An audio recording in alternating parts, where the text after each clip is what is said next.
লাভ থাকবেও না। স্যার, আপনার যা যা করতে হয় প্লিজ আপনি করেন, কিন্তু এই নমুনা থেকে বের হওয়ার জন্য যে কোনো একটা ব্যবস্থা প্লিজ আপনি আমাকে করে দেন প্লিজ। স্যার কি চালু, আপনি আপনি দেখলেন কি চালু? ব্যবস্থা বলে কাবিনের টাকার কথা বোঝানোর চেষ্টা করছে। দিব টাকা, সমস্যা নেই। মানুষ টাকা খরচ করে বউ আনে না, আমি টাকা উড়ায় মেরে দরকার হলে বউ ভাগাবো। আমাকে কি ফকিন্নি মনে হয়? হ্যাঁ, যে আমি তোর মতো একটা গরিবের কাছ থেকে টাকা নিব? স্যার, দরকার পড়লে উল্টা আমি আপনাকে টাকা দিব।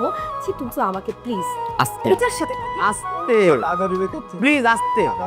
এটা বেডরুম না, এটা বেডরুম না আপনাদের, এটা আমার চেম্বার। ডিভোর্স দরকার তো আপনাদের? কোনো ব্যাপার না, ফর্ম আমার কাছে রেডি করাই থাকে। এই যে ফর্ম, এখানে একটা সিগনেচার দিবেন, 3 মাস অপেক্ষা করবেন, বাস আপনার আলাদা। কিসের 3 মাস? 3 দিন, 3 দিনের ভিতরে ডিভোর্সের ব্যবস্থা করুন। ডিভোর্সের এত শর্টকাট কোনো ওয়ে নাই। আপনারা তো যে অবস্থায় আছেন যে কোনো সময় একটা অঘটন ঘটায় ফেলবেন। আপনি ঠিক বলছেন, যে কোনো সময় একটা অঘটন আমাকে দিয়ে ঘটে যেতে পারে।